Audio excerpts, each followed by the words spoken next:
झूठ और अन्याय कितना भी ताकतवर क्यों न हो, सच की रोशनी उसे हमेशा मात देती है। ये कहानी है एक युवक की जिसने डर से नहीं, सच से लड़ाई लड़ी और जीत हासिल की। गांव सूरजपुर अपनी सादगी और ईमानदारी के लिए मशहूर था। यहाँ के लोग मेहनती, सच्चे और आपस में भाईचारे से रहते थे। इस गांव में ही रहता था अरविंद, जो कि 22 साल का एक होनहार और पढ़ाई में तेज लड़का था। उसके पिता एक किसान थे और मां गृहिणी। अरविंद बचपन से ही सच बोलने का आदी था। चाहे कितना भी बड़ा डर क्यों न हो, उसने कभी झूठ का सहारा नहीं लिया। गांव वाले उसकी इसी ईमानदारी के कारण उसे बहुत मानते थे। लेकिन सच बोलने की ये आदत ही आगे चलकर उसके लिए सबसे बड़ी चुनौती बन गई। गांव का प्रधान रघुवीर सिंह गांव का प्रधान रघुवीर सिंह बड़ा चालाक और लालची इंसान था। दिखावे में वो गांव वालों की मदद करता, लेकिन अंदर ही अंदर हर योजना में भ्रष्टाचार करता। सरकारी योजनाओं का पैसा गांव तक पहुंचने से पहले ही उसकी जेब में चला जाता। गांव वाले डर और लालच के कारण चुप रहते, लेकिन अरविंद को यह सब मंजूर नहीं था। उसने कई बार देखा कि गरीब किसानों का हक छीना जा रहा है, मजदूरों को पूरा मेहनताना नहीं मिलता और विकास के नाम पर सिर्फ झूठे कागज बनते हैं। घटना की शुरुआत। एक दिन गांव में सड़क निर्माण योजना की घोषणा हुई। सरकार ने 20 लाख रुपए मंजूर किए ताकि गांव की टूटी सड़कें ठीक की जा सके। लेकिन महीनों बीत गए, सड़क जस की तस रही। जब गांव वालों ने प्रधान से पूछा तो उसने कहा, काम शुरू हो गया है, बस कागजी कार्रवाई चल रही है। अरविंद को शक हुआ। उसने तहसील जाकर आरटीआई सूचना अधिकार से पता लगाया। कागजों में दिखाया गया कि सड़क पूरी बन चुकी है और 20 लाख रुपए खर्च भी हो चुके हैं। अरविंद ये देखकर हैरान रह गया। ये तो सीधी सीधी चोरी थी। अरविंद ने ये बात गांव वालों को बताई। शुरुआत में किसी ने उस पर विश्वास नहीं किया, लेकिन जब उसने कागज दिखाए तो सब हैरान रह गए। अब समस्या ये थी कि कौन रघुवीर सिन्हा के खिलाफ आवाज उठाए। गांव वाले डरते थे, रघुवीर ताकतवर है, उसके शहर में बड़े बड़े नेताओं से संबंध है, अगर हम बोले तो वो हमें बर्बाद कर देगा। लेकिन अरविंद चुप नहीं बैठा। उसने जिला अधिकारी को शिकायत लिखी। धमकियां और मुश्किलें।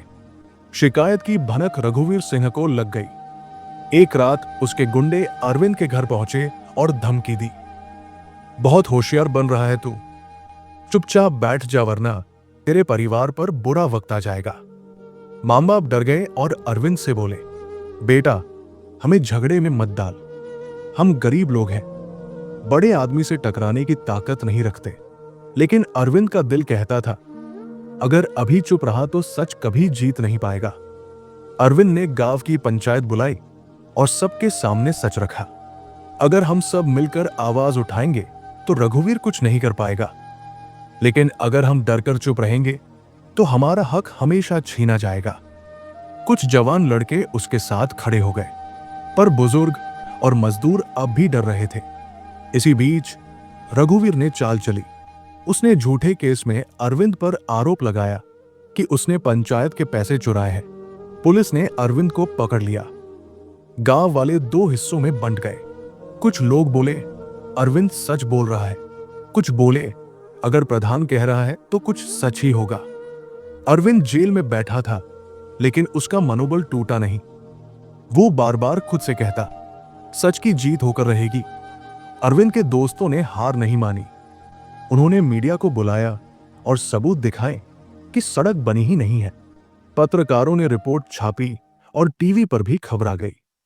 सूरजपुर गांव में 20 लाख की घोटाले की पोल खुली। अब मामला बड़ा हो गया। जिला अधिकारी ने जांच बैठाई। सरकारी टीम आई और देखा कि सड़क का काम तो हुआ ही नहीं है। रघुवीर सिंह की पोल खुल गई। झूठा केस हटाकर अरविंद को जेल से रिहा कर दिया गया। गांव वालों का जागना। अब तक जो गांव वाले डर रहे थे, वो भी अरविंद के साथ खड़े हो गए। सबने मिलकर रघुवीर को प्रधान पद से हटाने की मांग की। आखिरकार प्रशासन ने उसे पद से हटा दिया और उसके खिलाफ केस दर्ज हुआ। कई महीने बाद गांव में नई सड़क बनी। सरकारी पैसे सही जगह खर्च हुए। गांव वालों ने अरविंद की ईमानदारी और हिम्मत को सलाम किया। गांव का नया प्रधान चुना गया और इस बार सबने मिलकर अरविंद को प्रधान बना दिया। प्रधान बनने के बाद अरविंद ने पहली ही पंचायत में कहा, मुझे सत्ता नहीं चाहिए, मुझे सिर्फ सच की जीत चाहिए। अगर हम सब मिलकर ईमानदारी से काम करेंगे तो कोई हमें दबा नहीं सकता। गांव ने पहली बार असली विकास देखा। स्कूल की नई इमारत बनी, गरीब किसानों को सही बीज और खाद मिली, हर घर में बिजली पहुंची। अरविंद ने साबित कर दिया कि सच को दबाया जा सकता है लेकिन हराया नहीं जा सकता। दोस्तों, अगर आपको सच की जीत की ये प्रेरणादायक कहानी अच्छी लगी हो तो हमारे चैनल राकेश सक्सेस को जरूर सब्सक्राइब करें ताकि ऐसी और कहानियां आप तक पहुंचती रहें।